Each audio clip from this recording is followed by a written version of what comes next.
안녕하세요. 저는 의사 아빠 덕분에 부족함 없이 자라온 30대입니다. 어릴 적부터 넉넉한 집안에서 행복하게 자라왔어요. 저희 집은 대대로 의사 집안이었는데 할아버지부터 아빠까지 의사였죠. 제가 태어나고 얼마 안 돼서 개원을 하셨고 그 후로는 병원이 더 잘 돼서 성인이 되고 나서도 부족함 없이 자랐어요. 남편은 아빠의 동문 후배였습니다. 남편의 집안은 정말 가난했죠. 남편이 어려운 환경에서 출세한 격이었으니까요. 총 동문회에서 남편을 처음 만났던 아빠는 싹싹하고 착한 남편을 보고 마음에 드셨는지 병원을 확장하면서 남편을 스카우트 하셨어요.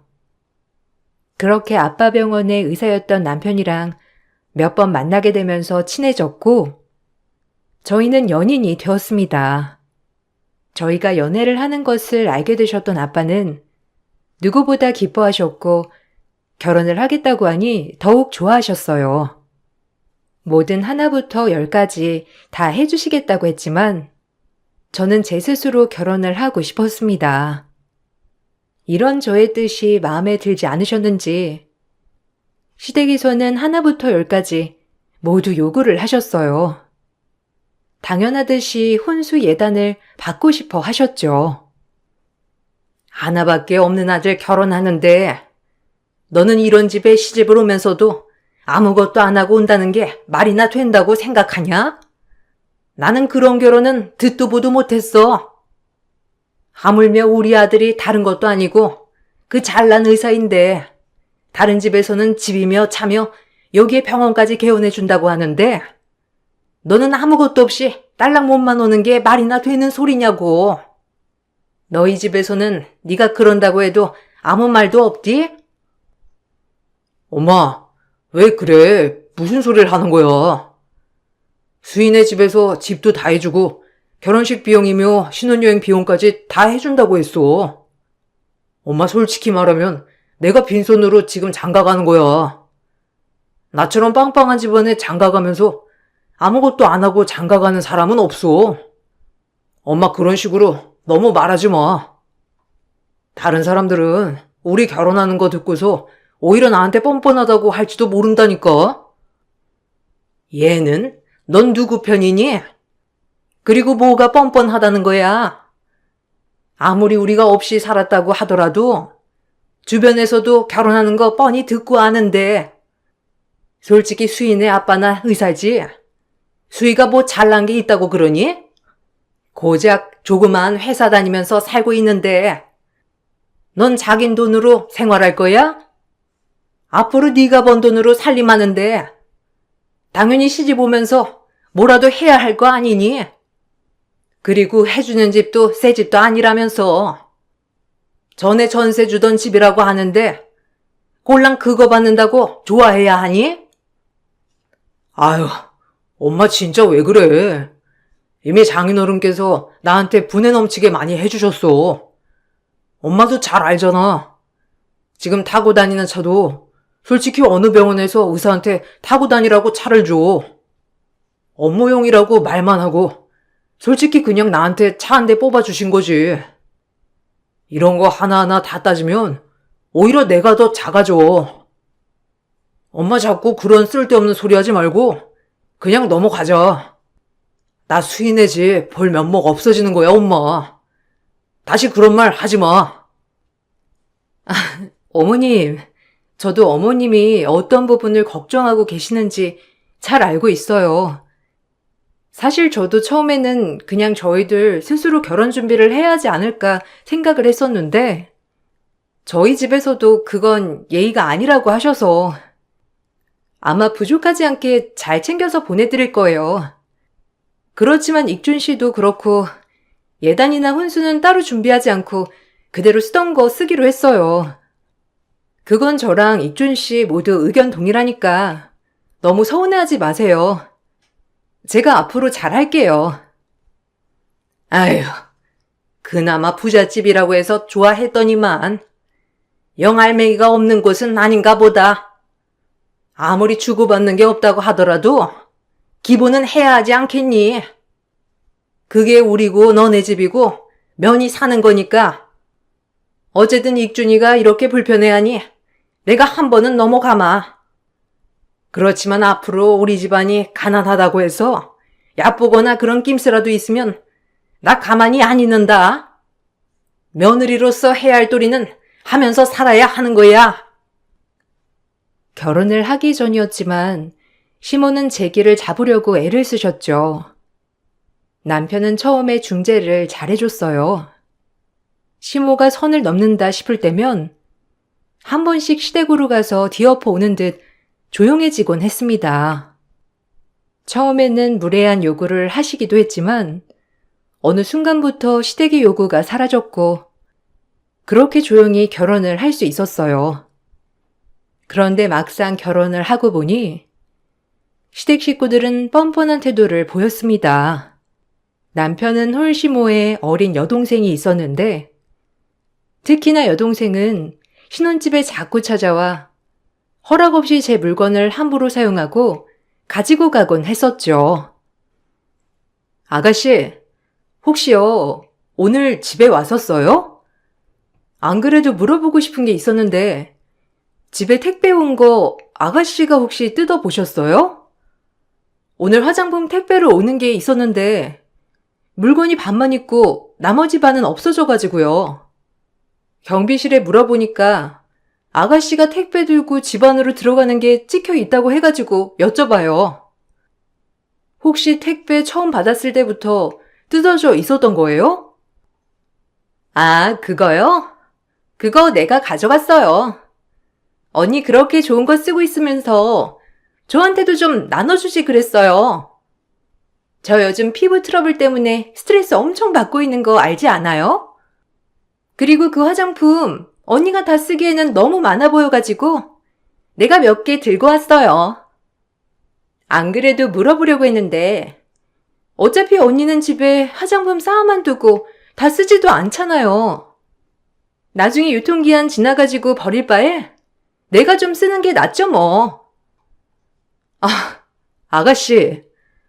아무리 그래도 가지고 가면 미리 말을 좀 해주셔야 되는 거 아니에요? 집에 오니까 택배 박스도 다 뜯겨져 있고 안에 있는 물건도 다 없어서 저 얼마나 당황했는데요. 아가씨 아무리 그래도 제 물건이에요. 이렇게 마음대로 그냥 막 가지고 가버리면 어떡해요? 저 진짜 당황스럽고 불편하네요. 필요한 게 있으면 오빠나 저한테 말을 해주세요. 그럼 제가 새로 보내드리거나 아가씨한테 맞는 거 불러줄게요. 아니 언니는 저한테 뭐 주는 게 그렇게 아까워요? 아니 가난한 집 딸이라고 무시하는 거야 뭐야? 아니 언니는 어릴 적부터 여유롭게 살아가지고 이런 거 막 불러도 괜찮을지 모르지만 저는 아니거든요? 그리고 어차피 이런 거 오빠 돈으로 사는 거 아니에요? 언니 그냥 평범한 회사원이잖아요. 그러면 저한테 좀 나눠줘도 되는 거잖아요. 진짜 너무하네요. 내가 무슨 돈을 훔친 것도 아니고 고작 화장품 몇 개 가지고 간 것뿐인데 학생이 돈이 어디 있어요? 가지고 간 게 아까워서 그런 게 아니라요. 말도 없이 제 물건에 손대시니까 말하는 거예요. 미리 말이라도 해줬으면 제가 발 동동거리면서 찾거나 그럴 일도 없지 않겠어요? 아가씨도 택배 올 게 있는데 봤더니 다 뜯겨져 있으면 기분이 좋진 않잖아요. 어쨌든 아가씨 무시하려고 하는 게 아니라 미리 말 좀 해달라고요. 가끔씩 신혼집으로 찾아와 제 화장품을 가지고 가거나 옷이나 신발, 명품 가방 같은 것을 마음대로 빌려가 버리는 경우도 있었습니다. 처음에는 그냥 어려서 그럴 수 있다고 생각을 했고 몇 번 주의를 줬어요. 그렇지만 그 빈도수가 잦아지고 더군다나 한마디 말도 없이 그냥 가지고 가면서도 뻔뻔하게 말을 하는 태도가 황당해서 남편에게 불편한 마음을 꺼낸 적도 많았죠. 초반에는 아가씨가 너무 어리고 철이 없어서 그런다면서 저를 달래주고 이해해달라고 말해주던 남편은 점점 시간이 지나면서 가볍게 넘어가도 될 문제를 크게 만드는 건 저라면서 저를 탓하기도 했어요. 여보, 오늘도 아가씨가 집에 들러서 내 물건 가지고 갔어. 전화해보니까 며칠 사용하고 돌려준다면서 말았는데, 여보 근데 솔직히 이건 아니지 않아? 매번 집에 몰래 와가지고 물건 하나둘씩 가지고 가버리니까 너무 황당하고, 찾던 물건 없으니까 짜증나고, 아무리 내 물건 사용하고 싶다고 해도 그렇지. 미리 말이라도 해줘야 하는 거 아니냐고. 난 물건 없어지니까 당황스럽고, 이제는 내 물건 사는 데에도 고민되고 그래. 걔는 아직 철이 없어가지고 그래. 우리 집에 네가 쓰는 것만큼 좋은 게 어디 있어.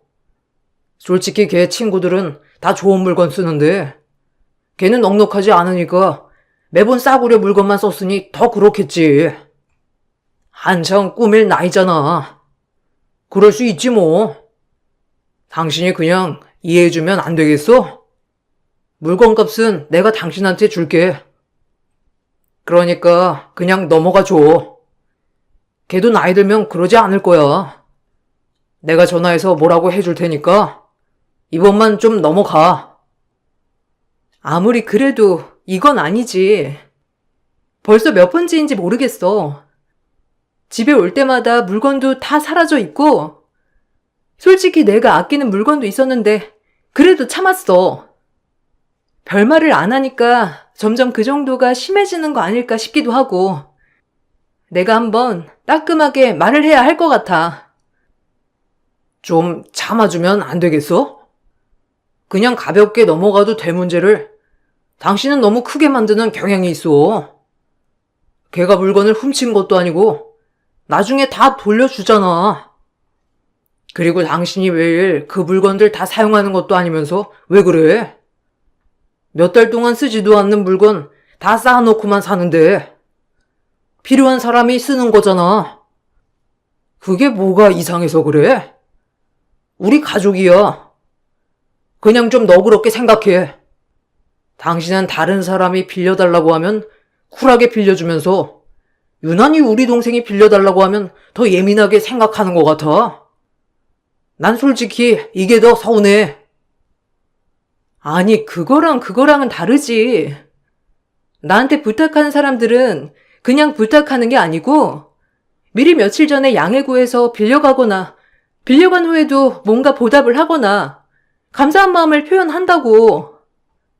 근데 아가씨는 그게 아닌 거 당신도 알잖아. 미리 말도 안 하고 몰래 집에 와서 가지고 간 다음에 내가 안 후회해야 미안하다고 하면 끝이고. 난 도저히 안 되겠어. 더 이상은 못 참고 한 번만 더 그러면 화낼 거야. 제발 좀 집안 분란 좀 일으키지 말아줘. 내가 당신 눈치 보느라고 너무 힘들어. 회사에서는 장인어른 눈치 보고 집에서는 당신 눈치 보고 난 뭐야 대체? 하루 종일 너무 힘들다 진짜. 동생 일은 내가 미안해. 내가 잘 말할 테니까 당신이 나서서 뭐라고 하지 말아줘. 처음에 남편의 말에 저는 남편이 짠하기도 했어요. 사실 남편은 친정아빠의 병원에서 근무를 하고 있으니 장인어른과 하루 종일 있다 보니 눈치가 보일 수밖에 없는 구조이고 집에서도 제 눈치를 봤던 것이죠. 저는 남편을 봐서라도 너그럽게 생각을 하려고 노력했습니다. 그렇지만 그런 마음에도 시댁 식구들의 행보는 끝이 나지를 않았죠. 무슨 행사가 그렇게나 많은지 매번 참석 요구에 돈도 요구하기 시작했습니다.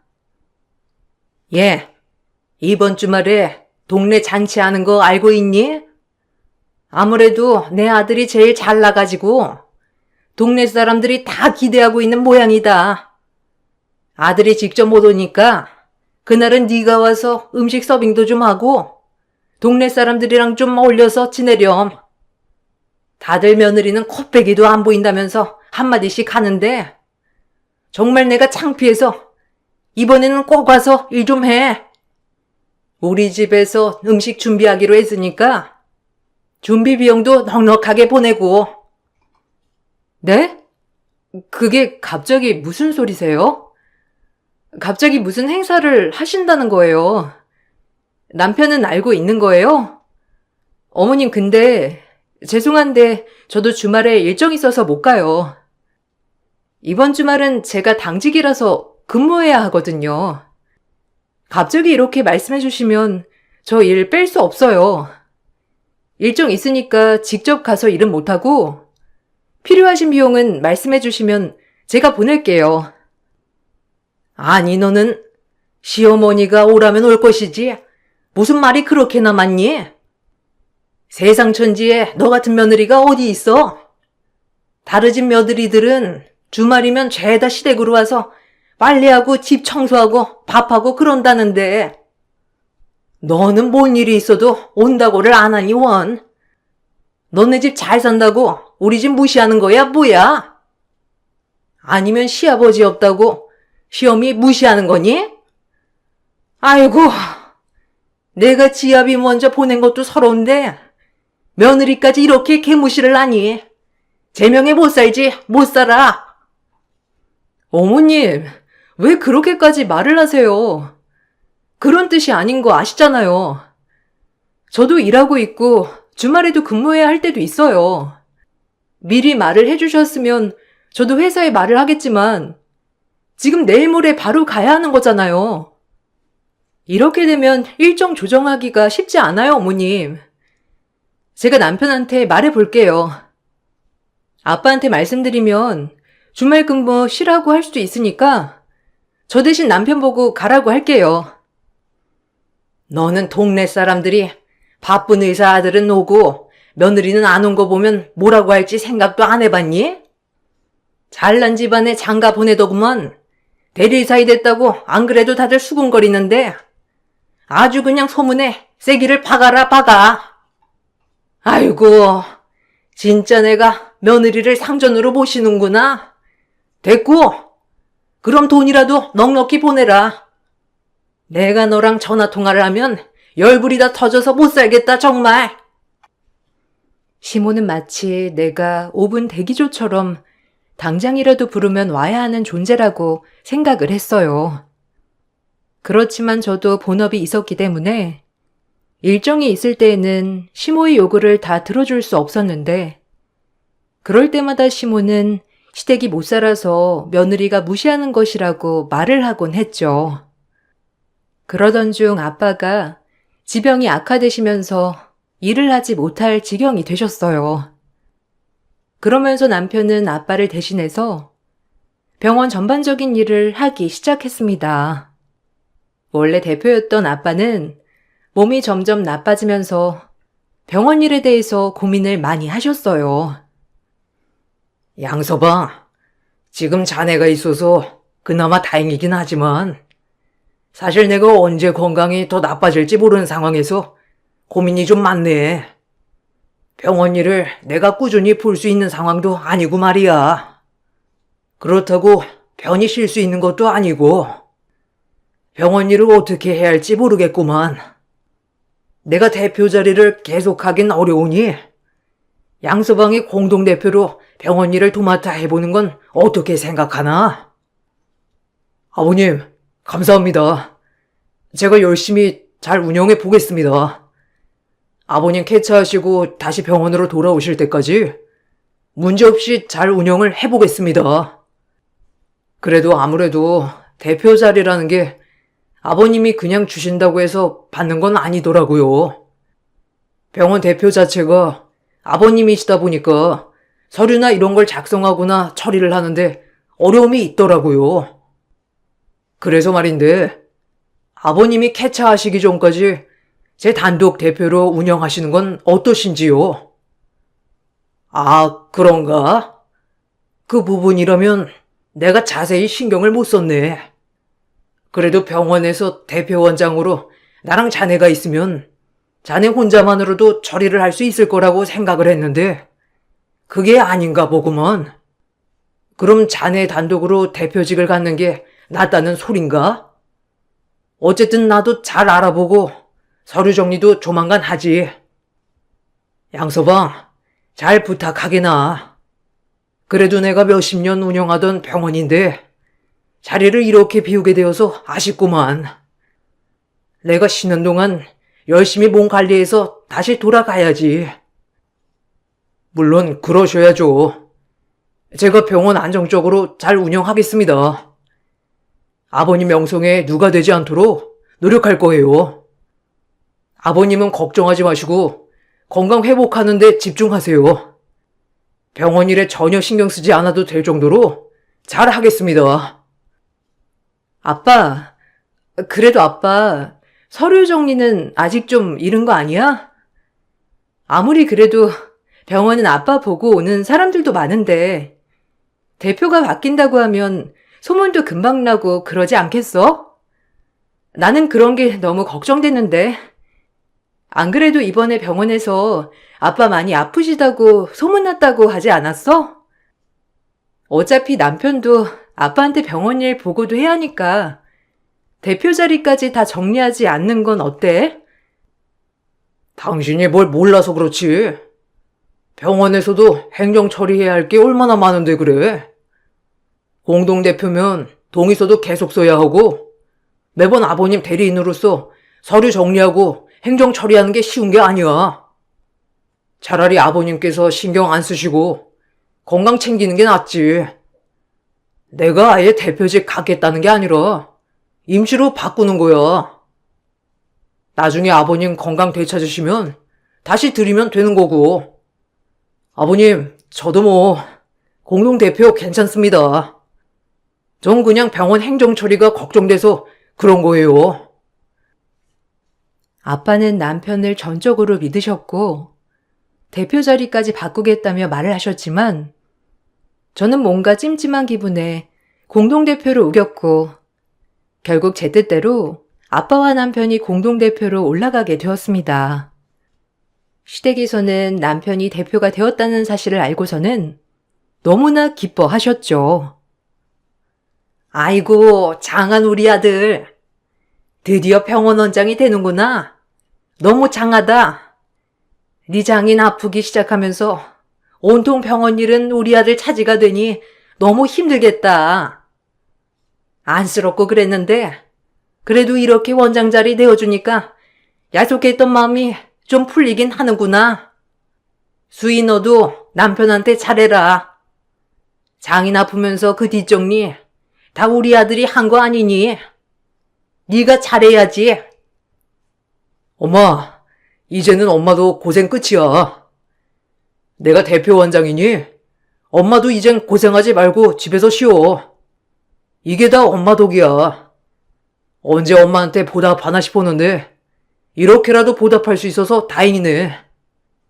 장인어른 아프시고 난 후에 나도 정신없어서 힘들었는데 그래도 그렇게 바빴던 보람이 있어. 아직 공동대표라서 약간 그렇긴 하지만 뭐 이렇게 차근차근 시작하는 거지. 그래. 어차피 수희는 외동딸이니 결국에는 우리 아들이 받는 거겠지 뭐. 어쨌든 대표 원장 되었다고 하니까 너무 행복하고 기쁘다. 수희 너희 아빠는 좀 어떠시니? 연세도 있으시고 그러니 다시 병원 일 하시기는 힘드시겠지?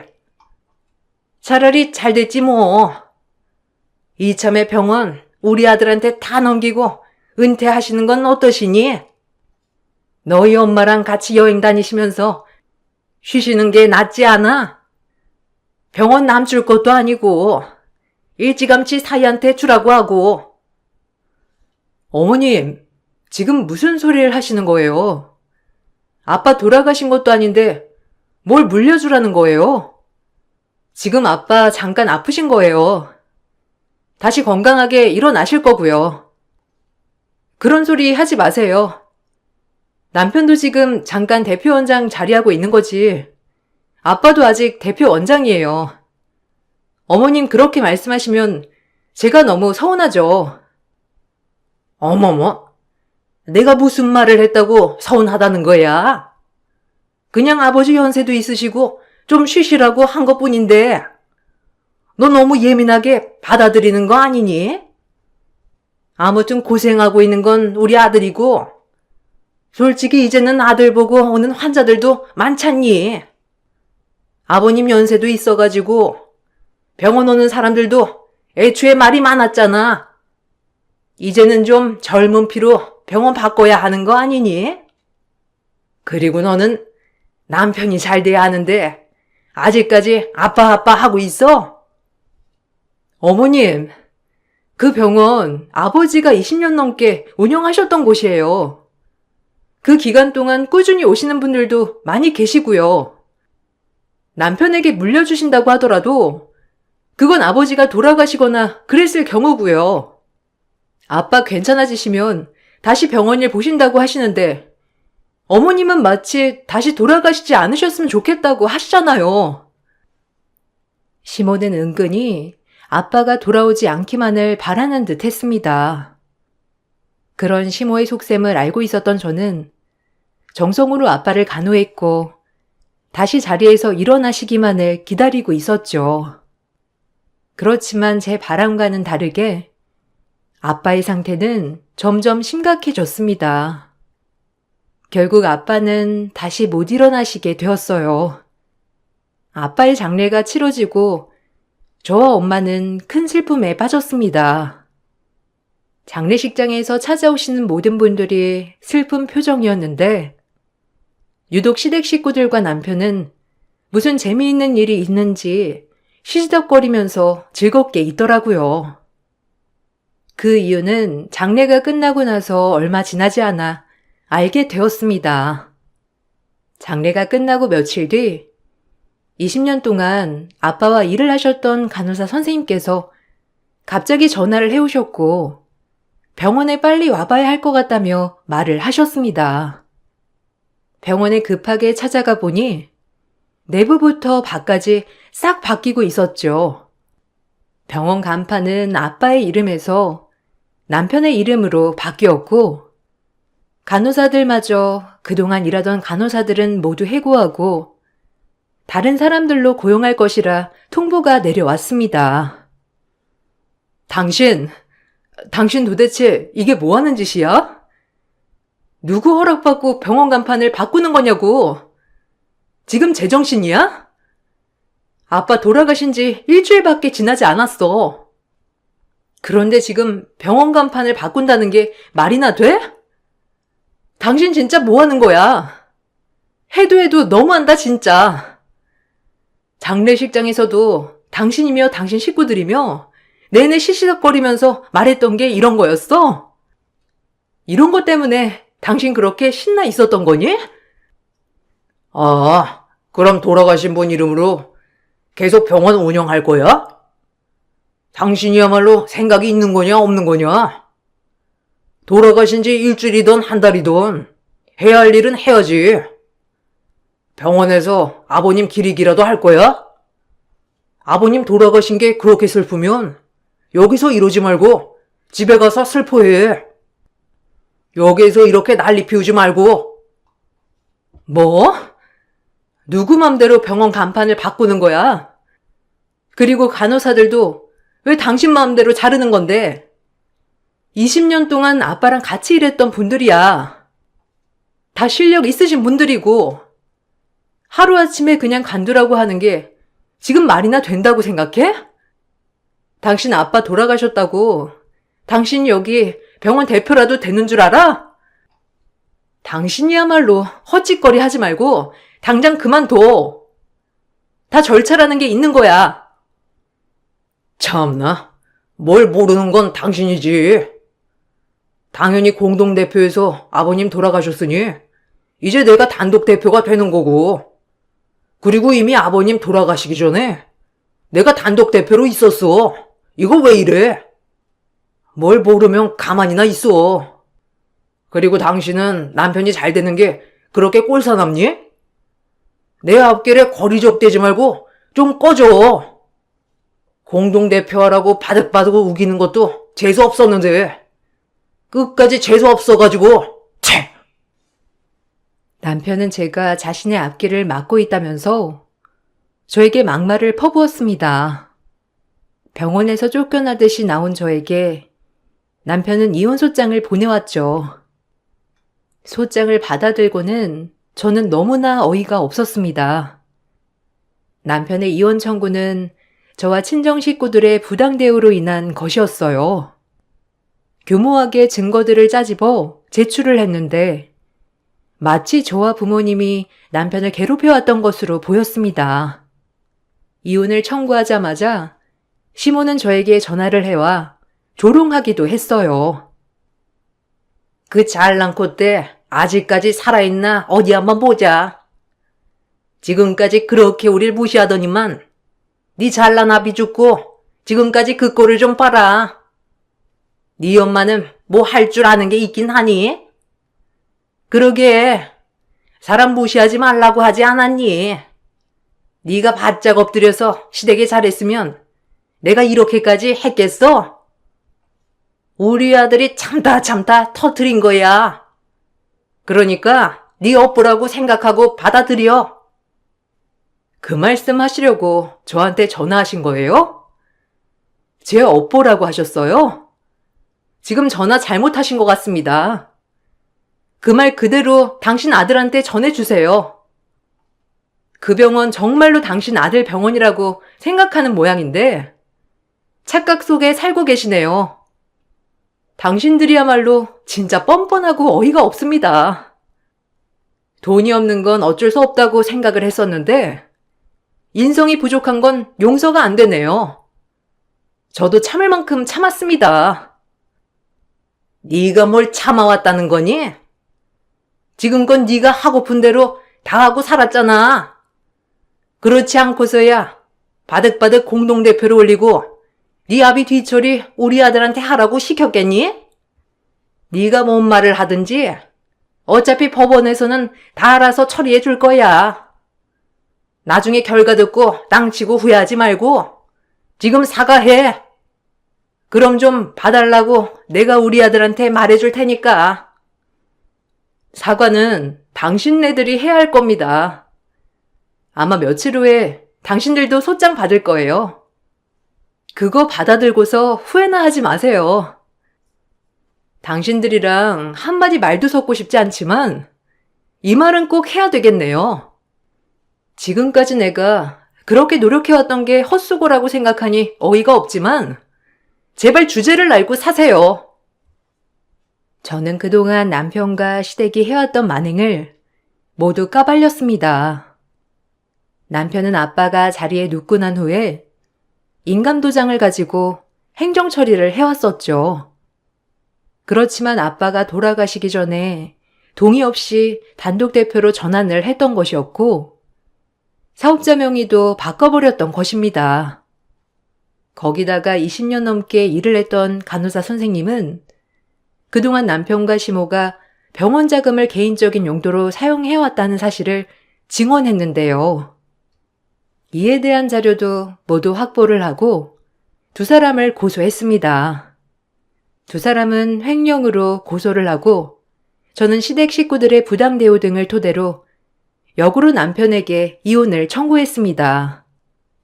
남편은 결국 사문서 위조와 횡령 혐의로 처벌을 받게 되었고 혼인 파탄 사유가 남편에게 있었으므로 저에게 위자료를 주어야 했습니다. 시모 역시 횡령 등으로 처벌을 받게 되었죠. 아빠가 돌아가시게 되면서 병원을 처분하게 되었는데 남편이 받게 된 지분은 위자료 벌금 등으로 모두 사용하게 되었고 결국에는 남편은 빈털터리가 되었어요. 거기다가 이 사실이 동문회에도 알려지게 되면서 남편은 거의 외톨이가 되었습니다. 이런 상황에서 뒤늦게 남편은 저에게 사과를 해왔어요. 여보, 내가 다 잘못했어. 알량한 내 욕심 때문에 우리 관계가 망가진 것 같아서 죄책감이 커.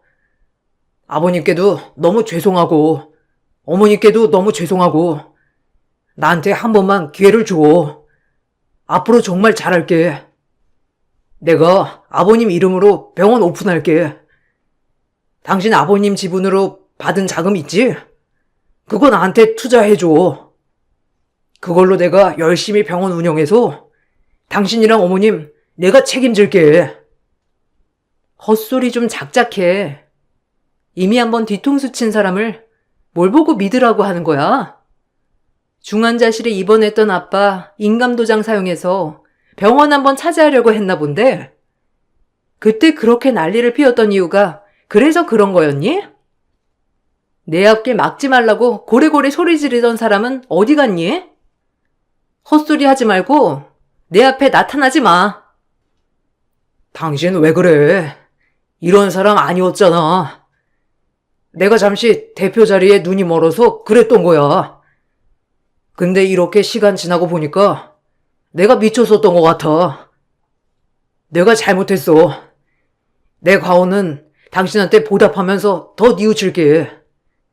당신 나랑 이혼하고 어떻게 어머님이랑 둘이서 살 거야? 당신 평범한 직장인이고 어머님은 평생 전업주부셨잖아. 당신 월급으로는 생활도 어렵지 않아? 내가 책임질게. 엄마랑도 영금껏 살 테니까 한 번만 용서해줘. 착각하지 마. 당신이랑 살기 전에도 난 혼자서도 잘 먹고 잘 살았어. 부모님 도움 없이도 잘 지냈다고. 내가 당신 없이 못 살 거라고 생각하는 거야? 단단히 착각하면서 살고 있나 본데. 오히려 당신이 없으니까 맘 편하고 속 편해. 어떻게 당신 같은 사람이랑 결혼하고 살았는지 너무 의문이야. 이렇게 통화하는 것조차 역겨우니까 다시는 전화하지 마. 남편의 만행이 동문회에 소문이 나면서 거의 퇴출이나 마찬가지인 상태로 지내고 있다고 하더라고요.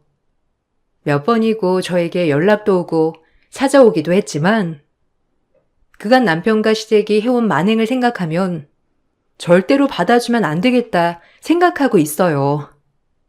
시모와 남편은 그동안 병원 돈으로 생활비며 사치며 펑펑 써왔었고 이에 대한 처벌을 받게 되면서 전보다 더 고달파진 것 같더라고요. 거기다가 남편은 의사로서 취업도 제대로 되지 않는지 여러 병원을 전전하면서 생활을 하고 있다고 하니 그래도 이렇게 벌을 받는구나 생각이 들었네요. 요즘은 엄마랑 같이 여행을 다니면서 잘 지내고 있답니다. 여행을 다니다 보니 평생 일만 하셨던 아빠가 너무 그립네요. 아빠가 계셨다면 정말 행복하게 여행을 다녔겠다고 아쉬운 생각이 들지만 그곳에서는 아픈 고통 없이 편히 쉬고 계시겠죠. 제 긴 사연을 들어주셔서 감사합니다. 여러분들에게도 행복한 시간들이 많으시길 바랄게요.